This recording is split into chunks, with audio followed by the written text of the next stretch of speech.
सभी राष्ट्रवादियों का स्वागत है पॉलिटिकल बज़ में।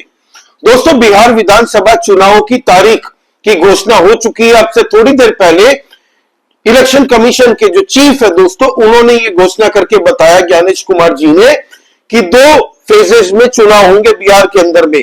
पहले फेज की वोटिंग होगी 6 नवंबर को और दूसरे फेज की वोटिंग होगी 11 नवंबर को।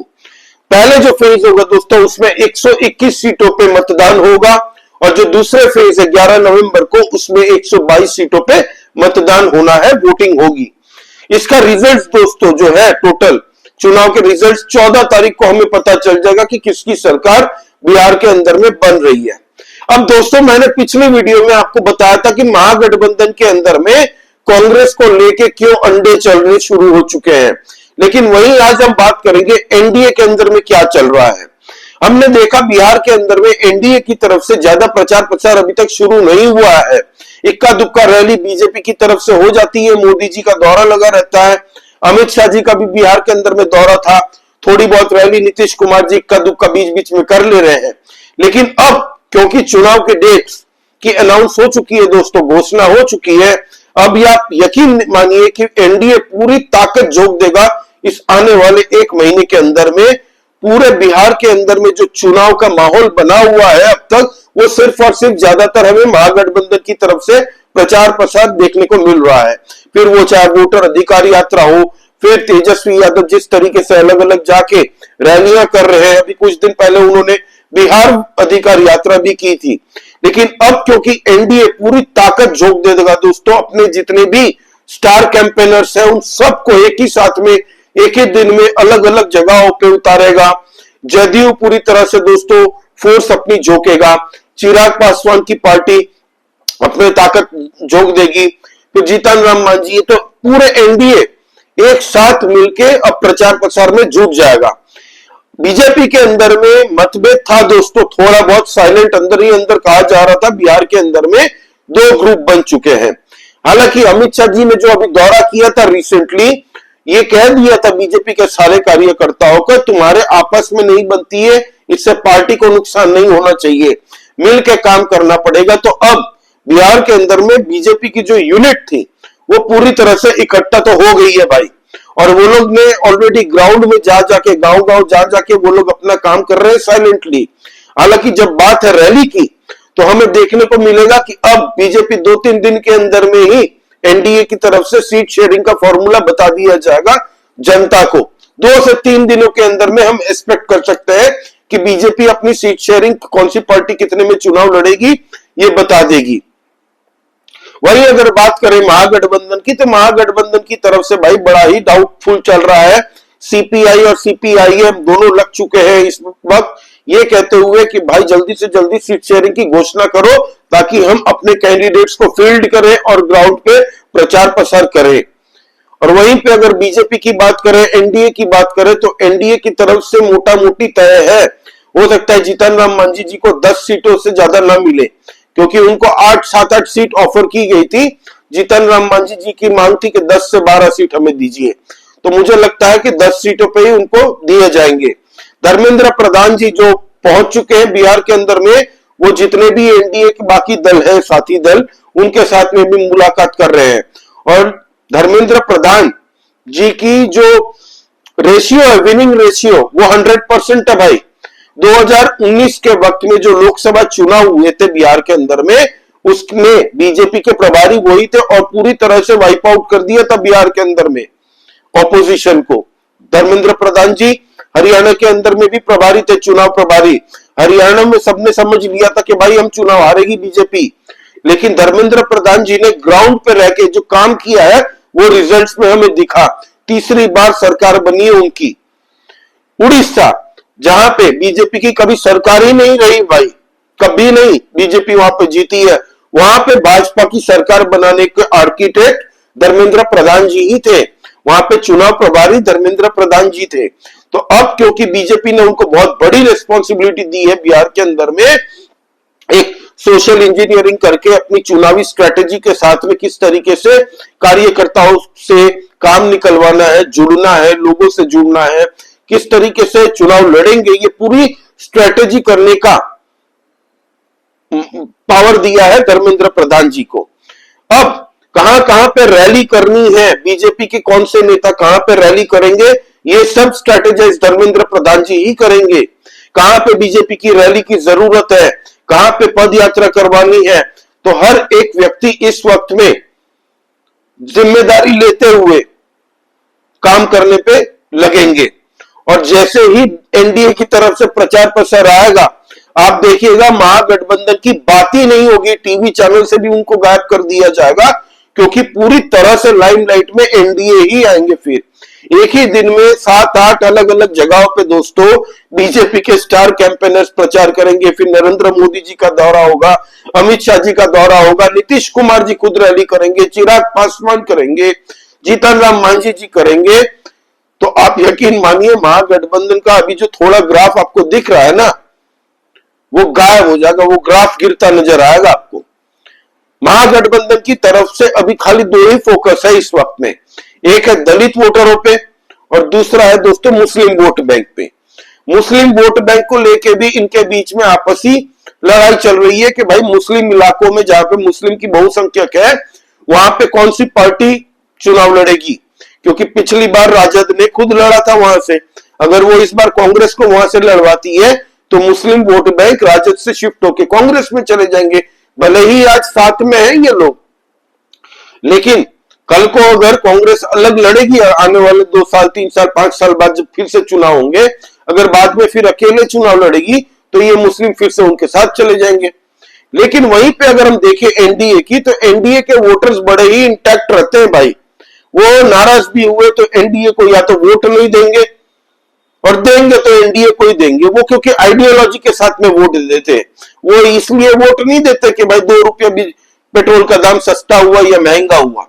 वो एक आइडियोलॉजी के साथ में जुड़े, नेशनलिज्म फोकस में उनके रहता है। और बिहार के अंदर में जो अभी सेंट्रल गवर्नमेंट की तरफ से जितना फंड मोदी जी ने दिया है बतौर प्राइम मिनिस्टर, आजादी से लेके अब तक एक भी प्राइम मिनिस्टर ऐसा नहीं हुआ जिसने बिहार के लिए इतनी फंडिंग की हो। किसी ने फंडिंग नहीं दी इतनी भाई, जितना प्रधानमंत्री मोदी जी ने अकेले दी है। आप देखिए 2 दिन पहले उन्होंने 62,000 करोड़ रुपए स्टूडेंट्स एजुकेशन के ऊपर में खर्च करने का पैकेज अनाउंस किया, 62,000 करोड़। फिर ट्रेन देख ले, इंफ्रास्ट्रक्चर देख ले, आज की डेट में बिहार जबरदस्त तरीके से प्रगति कर रहा है।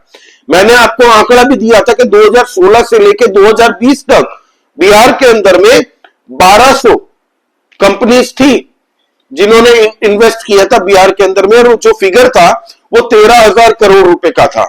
लेकिन 2020 से लेकर 2025 तक बिहार के जो इन्वेस्टर है दोस्तों, इंडस्ट्रीज कितनी लगी, 2200 से ज्यादा का आंकड़ा है, और टोटल जो इन्वेस्टमेंट है वो 90,000 करोड़ से ज्यादा हो गया इन्वेस्टमेंट बिहार के अंदर में। तो कितने डायरेक्ट और इनडायरेक्ट जॉब्स भी लगेंगे। बिहार के अंदर में जो जंगल राज के टाइम में परिस्थिति बनी हुई थी, आज की डेट में भी बच्चा बच्चा जो है दोस्तों, जो 2000 साल के बाद में पैदा हुआ, 2010 के बाद में, 2007-8 साल में जिसने लालू का राज नहीं देखा, जो युवा वोटर्स ने फर्स्ट टाइम वोटर्स होंगे, उनकी संख्या 14 लाख है इस बार बिहार में। लेकिन बच्चे बच्चे को भी जंगल राज के किस्से पते हैं, किस तरीके से किडनैपिंग होती थी, मर्डर होते थे, रॉबरी होती थी, छिनताई होती थी दोस्तों। 5 बजे के बाद में एक बार अंधेरा हो गया, उसके बाद में कोई अपने घर से निकलता नहीं था। जंगल राज के वक्त में जिस तरीके का माहौल था बिहार के अंदर में, आज की डेट में जितने भी लोग पलायन करके उस वक्त में निकले हैं ना, वो सब बिहार के बाहर ही है अभी तक। मोस्टली कुछ लोग रिटर्न भी कर चुके हैं, लेकिन मोस्ट ऑफ द पलायन उसी वक्त में हुआ था, लालू के जंगल राज के दौर में, जिसके बाद में नीतीश कुमार ने स्टेप बाय स्टेप बिहार को सुधारने की कोशिश की, क्योंकि जंगल राज के दौर में 25-30 साल पीछे ले गया था लालू।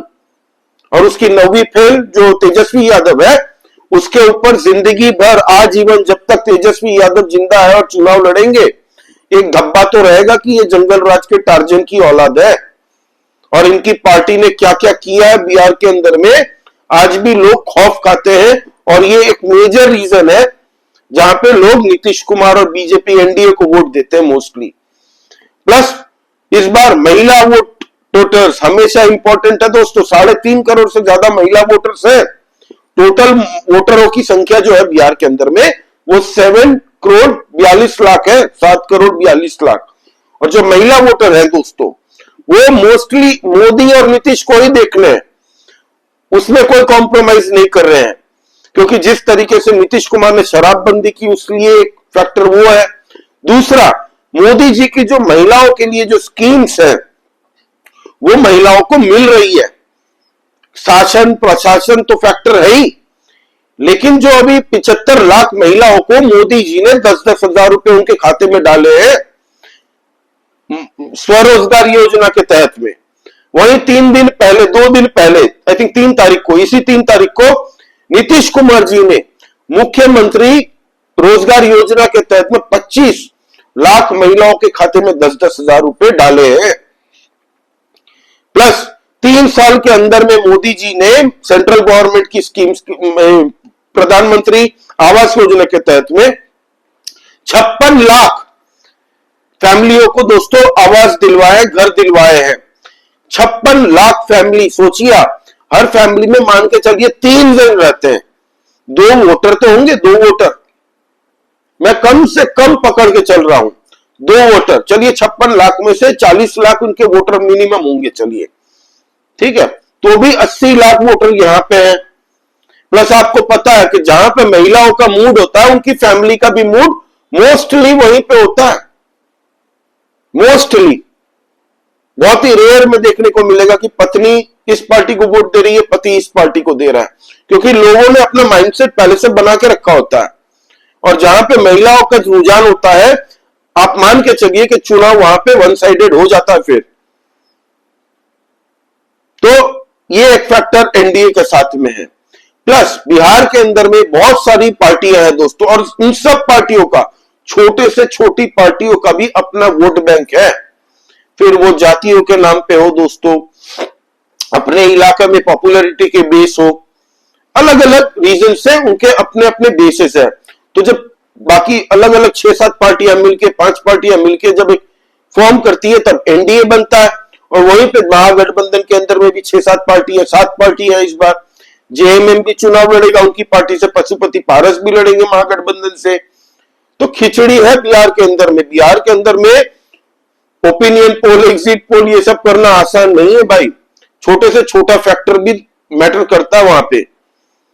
प्लस बिहार के अंदर में आप देखिएगा, फिर वो चाहे महागठबंधन को फेवर करने वाली यूट्यूबर्स हो और या फिर एनडीए को फेवर करने वाले यूट्यूबर्स हो, इनके इंटरव्यू आप देखेंगे ना ग्राउंड पे, तो जो महागठबंधन वाले लोग हैं जो उनको वोट देते हैं, उनका एक ही रीजन है। उनका कहना यह है कि ये हमारी जाति से है। दूसरा, जात के बेस में वो लोग वोट देते हैं, या फिर ये कहते हैं कि हमारे तो भाई लालू जी की सरकार बनेगी। क्यों पूछा गया जब उनसे, तब बता रहे हैं कि नहीं, यहां पे कुछ काम ही नहीं हुआ। बिहार के अंदर में काम सबको दिख रहा है, जो भारत के दूसरे राज्य में है उनको भी दिख रहा है। प्लस अभी छठ पूजा का महोत्सव होने वाला है और बीजेपी की प्लानिंग है, मैं अभी से बता देता हूं, हर बीजेपी शासित राज्यों में गाजे बाजे के साथ छठ पूजा मनाया जाएगा। इस बार की छठ पूजा पूरा विश्व देखेगा। आरएसएस की जो विदेश में ये विंग है, वहां भी सेलिब्रेशन होगा जम के।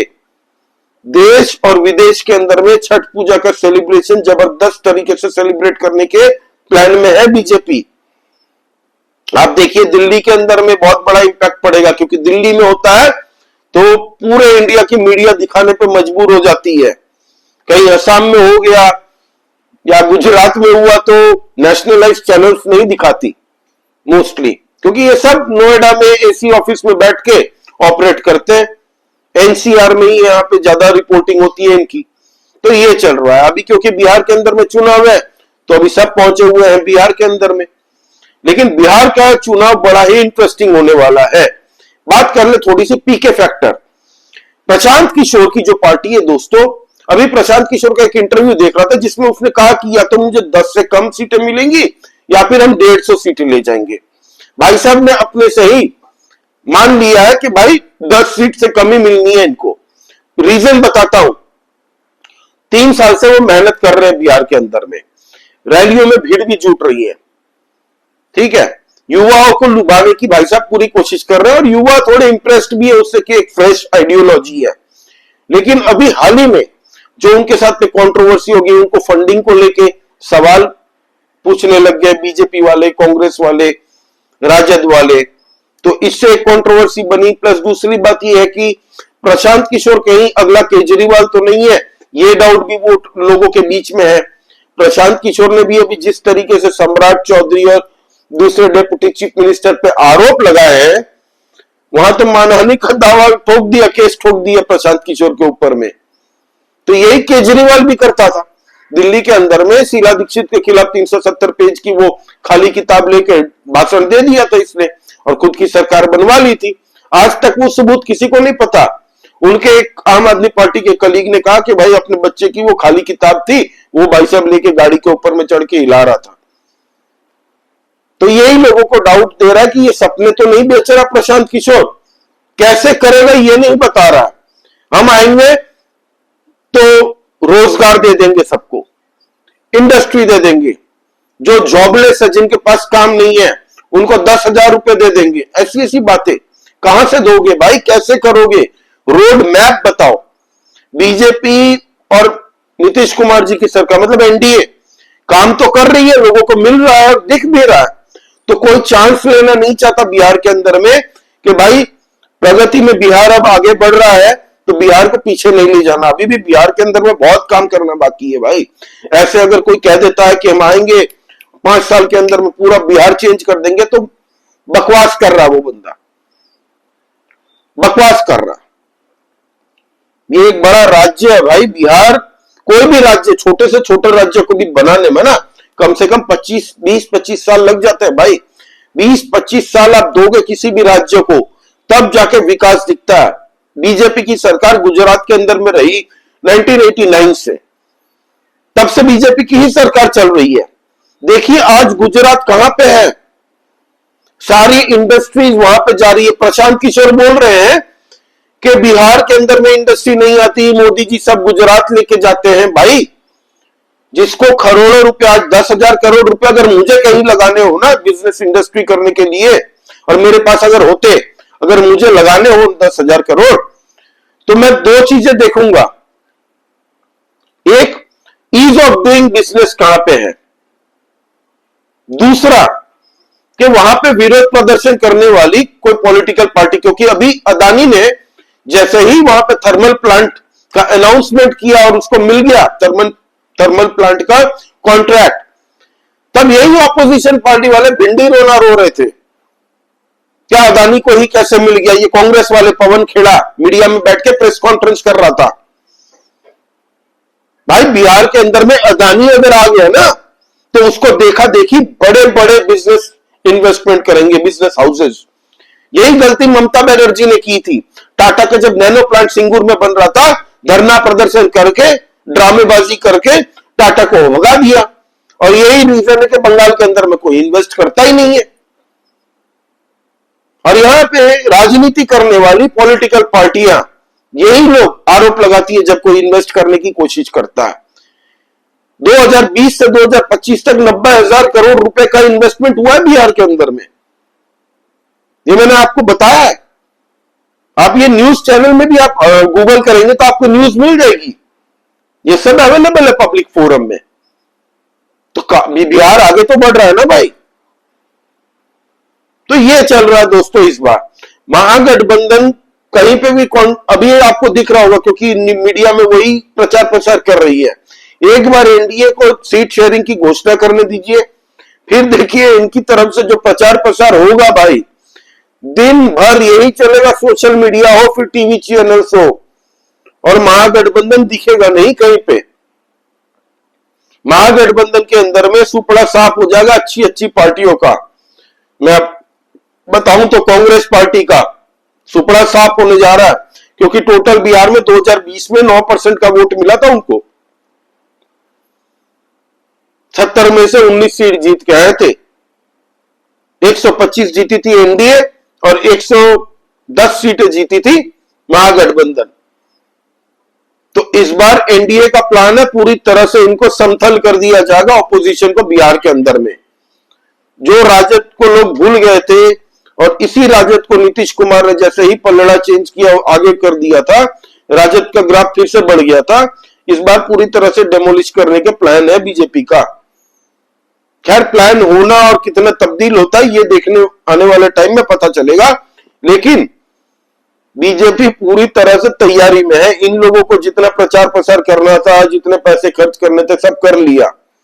अब बीजेपी आएगी, लास्ट ओवर में बैटिंग करेंगे, मोदी, अमित शाह, नीतीश कुमार लोग छक्के चौके मारेंगे, खेल के मैच जीत के ट्रॉफी लेके घर चले जाएंगे।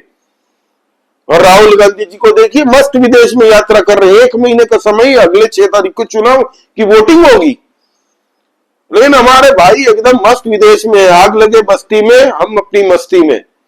ये हाल है राहुल गांधी का। आइंस्टाइन जैसी वहां पे बड़ी बड़ी बातें कर रहे हैं, साइंस समझा रहे हैं कि 100 किलो का बाइक होता है, 3000 किलो का गाड़ी क्यों होती है, ये सब बता रहे हैं। तो ये चल रहा है इनका सीरियसनेस महागठबंधन का। महागठबंधन मीडिया से भी गायब हो जानी है थोड़े दिनों में, देखिएगा आप। और हो सकता है 2 से 3 दिनों के अंदर में सीट शेयरिंग को लेकर हमें क्लैरिटी मिले। बीजेपी की तरफ से प्रेस कॉन्फ्रेंस होगी जहां पे एनडीए के सारे दल होंगे और बता दिया जाएगा हमें 2 से 3 दिनों के अंदर में। मैं एक्सपेक्ट कर रहा हूं, अभी तक ऑफिशियली बताया नहीं है बीजेपी ने कि एनडीए ने कि कब वो लोग सीट शेयरिंग को लेकर घोषणा करेंगे। तो ये थी दोस्तों एक छोटी सी अपडेट। आपका इस बारे में क्या कहना है प्लीज आप कमेंट करके बताइए। लाइक कीजिए इस वीडियो को और please subscribe to this channel. जय श्री राम सभी सनातनी और राष्ट्रवादी भाइयों को जय हिंद, वंदे मातरम।